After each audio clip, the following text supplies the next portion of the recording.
ओम नमः शिवाय। दोस्तों, आपको आपकी अपनी चैनल भक्ति गाथा 1.7 में हार्दिक स्वागत है। दोस्तों और बहनों, जैसा कि आप जानते हैं कि सावन मास में भगवान शिव की पूजन होती है और उनके गले में सर्प की माला होती है, जो कि नाग देवता विराजमान रहते हैं, उनके गले में सजे रहते हैं। तो आइए सावन मास में इस नाग पंचमी की पौराणिक कथा को हम सुनते हैं।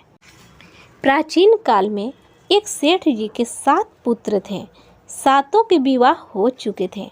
सबसे छोटे पुत्र की पत्नी श्रेष्ठ चरित्र की, विदुषी और सुशील थी, परंतु उसके भाई नहीं था। एक दिन बड़ी बहू ने घर लिपने को पीली मिट्टी लाने के लिए सभी बहुओं को साथ चलने को कहा, तो सभी डलिया और खुरपी लेकर मिट्टी खोदने लगे। तभी वहां एक सर्प निकला, जिसे बड़ी बहू खुरपी से मारने लगी। यह देखकर छोटी बहू ने उसे रोकते हुए कहा, मत मारो इसे, यह बेचारा निर्दोष है। यह सुनकर बड़ी बहू ने उसे नहीं मारा। तब सर्प एक और जा बैठा। तब छोटी बहू ने उससे कहा, नाग भैया, हम अभी लौट कर आते हैं, तुम यहाँ से जाना मत। यह कहकर वह सबके साथ मिट्टी लेकर घर चली गई और वह कामकाज में फंसकर सर्प से जो वादा किया था उसे भूल गई। उसे दूसरे दिन वह बात याद आई तो सबको साथ लेकर वहां पहुंची और सर्प को उस स्थान पर बैठा देखकर बोली, सर्प भैया नमस्कार। सर्प ने कहा, तू भैया कह चुकी है, इसलिए तुझे छोड़ देता हूँ, नहीं तो झूठी बात कहने के कारण तुझे अभी डस लेता। वह बोली, भैया मुझसे भूल हो गई, उसकी क्षमा मांगती हूँ। तब सर्प बोला, अच्छा तू आज से मेरी बहन हुई और मैं तेरा भाई हुआ, तुझे जो मांगना हो मांग ले। वह बोली, भैया मेरा कोई नहीं भाई है, अच्छा हुआ जो तू मेरा भाई बन गया। कुछ दिन व्यतीत होने पर वह सर्प मनुष्य का रूप रखकर उसके घर आया और बोला कि मेरी बहन को भेज दो। सब ने कहा कि इसके तो कोई भाई नहीं था, तो वह बोला, मैं दूर के रिश्ते में इसका भाई हूँ, बचपन में ही बाहर चला गया था। उसके विश्वास दिलाने पर घर के लोगों ने छोटी को उसके साथ भेज दिया। उसने मार्ग में बताया कि मैं वही सर्प हूँ, इसलिए तू डरना नहीं और जहाँ चलने में कठिनाई हो वहाँ मेरी पूँछ पकड़ लेना। उसने कहे अनुसार ही किया और इस प्रकार वह उसके घर पहुंच गए। वहां के धन ऐश्वर्य को देखकर वह चकित हो गई। एक दिन सर्प की माता ने उससे कहा, मैं एक काम से बाहर जा रही हूँ, तू अपने भाई को ठंडा दूध पिला देना। उसे यह बात ध्यान न रही और उसने गर्म दूध पिला दिया, जिससे उसका मुख बुरी तरह जल गया। यह देखकर सर्प की माता बहुत क्रोधित हुई, परंतु सर्प के समझाने पर शांत हो गई। तब सर्प ने कहा कि बहन को अब उसके घर भेज देना चाहिए। तब सर्प और उसके पिता ने उसे बहुत सा सोना, चांदी, जेवरात, वस्त्र, आभूषण आदि देकर उसके घर पहुंचा दिया। इतना ढेर सारा धन देखकर बड़ी बहू ने ईर्ष्या से कहा, भाई तो बड़ा धनवान है, तुझे तो उससे और भी धन लाना चाहिए। सर्प ने यह वचन सुना तो सब वस्तुएं सोने की लाकर दे दी।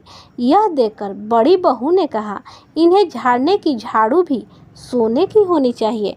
तब सर्प ने झाड़ू भी सोने की लाकर रख दी। सर्प ने छोटी बहू को हीरा मणियों का एक अद्भुत हार दिया था। उसकी प्रशंसा उस देश की रानी ने भी सुनी और वह राजा से बोली कि सेठ की छोटी बहू का हार यहाँ आना चाहिए। राजा ने मंत्री को हुक्म दिया कि उससे वह हार लाकर शीघ्र उपस्थित हो। मंत्री ने सेठ जी से जाकर कहा कि महारानी जी, छोटी बहू का हार पहनेंगी, वह उसे लेकर मुझे दे दो।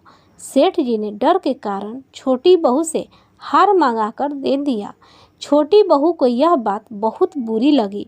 उसने अपने सर्प भाई को याद किया और आने पर प्रार्थना किया कि भैया, रानी ने हार छीन लिया है, तुम कुछ ऐसा करो कि जब वह हार उसके गले में रहे तब तक के लिए सर्प बन जाए और जब वह मुझे लौटा दे तब हीरो और मणियों का हो जाए। सर्प ने ठीक ऐसा ही किया। जैसे ही रानी ने हार पहना वैसे ही वह सर्प बन गया। यह देखकर रानी चीख पड़ी और रोने लगी। यह देखकर राजा ने सेठ के पास खबर भेजी कि छोटी बहू को तुरंत भेजो। सेठ जी डर गए कि राजा ने न जाने क्या करेगा। वे स्वयं छोटी बहू को साथ लेकर उपस्थित हुए। राजा ने छोटी बहू से पूछा, तूने क्या जादू किया है? मैं तुझे दंड दूंगा। छोटी बहू बोली, राजन, धृष्टता क्षमा कीजिए। यह हार ऐसा ही है कि मेरे गले में हीरो और मणियों का रहता है और दूसरे के गले में सर्प बन जाता है। यह सुनकर राजा ने वह सर्प बना हार उसे देकर कहा, अभी पहन कर दिखाओ। छोटी बहू ने जैसे ही उसे पहना वैसे ही हीरो और मणियों का हो गया। यह देखकर राजा को उसकी बात पर विश्वास हो गया और उसने प्रसन्न होकर उसे बहुत सी मुद्राएं भी पुरस्कार में दे दी। छोटी बहू वह अपने हार और अपने ससुर के सहित घर लौट आई। उसके धन को देखकर बड़ी बहू ने ईर्ष्या के कारण उसके पति को सिखाया कि छोटी बहू के पास कहीं से धन आया है। यह सुनकर उसके पति ने अपने पत्नी को बुलाकर कहा, ठीक ठीक बता कि यह धन तुझे कौन देता है। तब वह सर्प को याद करने लगी। तब उसी समय सर्प ने प्रकट होकर कहा, यदि मेरी बहन के आचरण पर संदेह प्रकट करेगा तो मैं उसे खा लूँगा। यह सुनकर छोटी बहू का पति बहुत प्रसन्न हुआ और उसने सर्प देवता की बड़ा सत्कार किया। उसी दिन से नाग पंचमी का त्यौहार मनाया जाता है और स्त्रियां सर्प को भाई मानकर उसकी पूजा करती है। ठीक दूसरे दिन ही नाग पंचमी का दिन था। तब बहन और उसके पति ने कहा कि कल नाग पंचमी का दिन है। तो बहन बोलने लगी कि भैया, मैं आपके लिए व्रत करूंगी और आपको आना पड़ेगा।